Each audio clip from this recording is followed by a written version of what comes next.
Dubens pasvėrimai. Pratimas skirtas aktyvuoti dubens giliuosius ir pilvo preso raumenis. Pradedame atsigulę ant žemės. Dubuo, pečiai, mentės ir galva yra visi tiesiai ant žemės. Rankos padėtos į šalį. Prieš pradedant pratimą išriečiame nugarą. Su savo rankomis parodau, kad yra tarpas tarp žemės ir nugaros. Tai yra juosmuo yra išriestas. Iš čia ir pradėsime patį pratimą.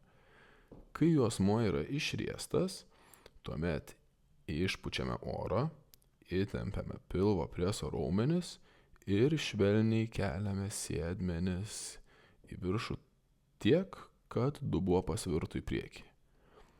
Kaip matote, pilvo presas yra įtemptas, oras išpūstas, o dubuo pasviręs į priekį, nes sėdmenys yra kiek pakelti į viršų.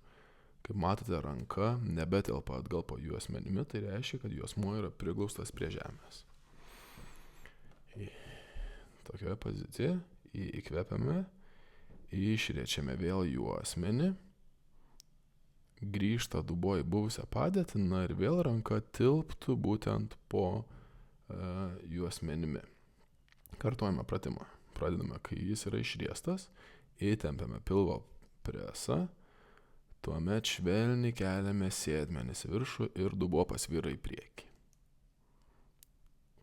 Taip ir kartuojame pratimą.